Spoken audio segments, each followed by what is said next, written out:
கேளுங்கம்மா.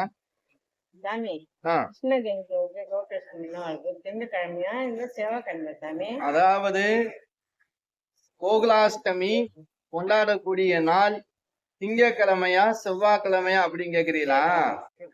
அதாவது சில நேரங்கள்ல என்ன அப்படின்னா, அந்த அஷ்டமி திதியும் ரோஹிணி நட்சத்திரமும் சேர்ந்து வரும்போது கோகுலாஷ்டமி கிருஷ்ண ஜெயந்தியா கொண்டாடுவாங்க ஒரே நாள்ல.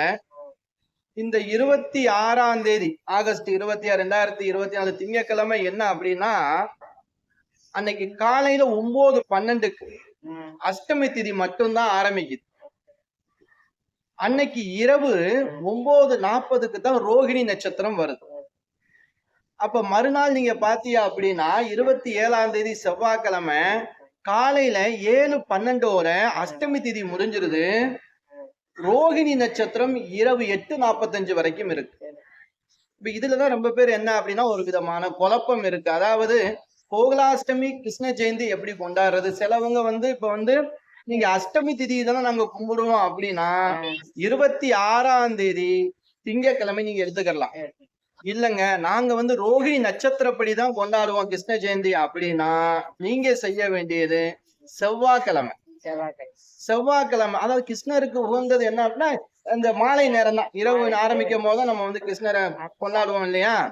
அப்ப நீங்க அஷ்டமி கொண்டாடுறவங்களா இருந்துச்சு அப்படின்னா, அஷ்டமி திதியில கொண்டாடுறவங்களா இருந்துச்சு அப்படின்னா திங்கட்கிழமை நீங்க எடுத்துக்கிறீங்க.